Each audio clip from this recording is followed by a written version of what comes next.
मीज़ान देसी कुज़ीन में खुश आमदीद। आज हम आपके साथ 5 मुख्तलिफ अंदाज के पराठे बनाने की तरकीब शेयर करेंगे। आइए देखते हैं कि उन पराठे को कैसे बनाया जाए।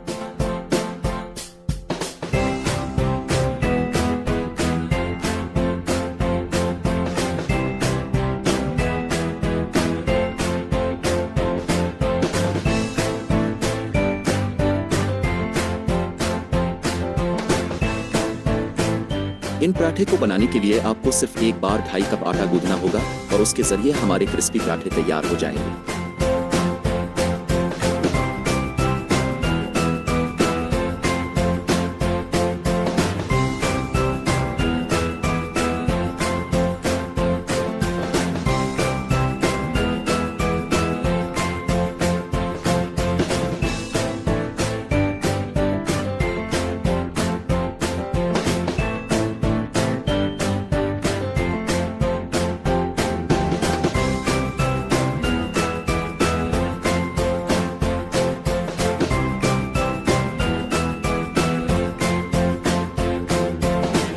अब जितने पराठे बनाना चाहते हैं इसके मुताबिक आटे को हिस्सों में तकसीम करें।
क्रिस्पी आलू पराठा बनाने के लिए पहले आपको मटेरियल तैयार करना होगा जैसा कि वीडियो में दिखाया गया है।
आपके क्रिस्पी पराठे सर्व करने के लिए तैयार हैं।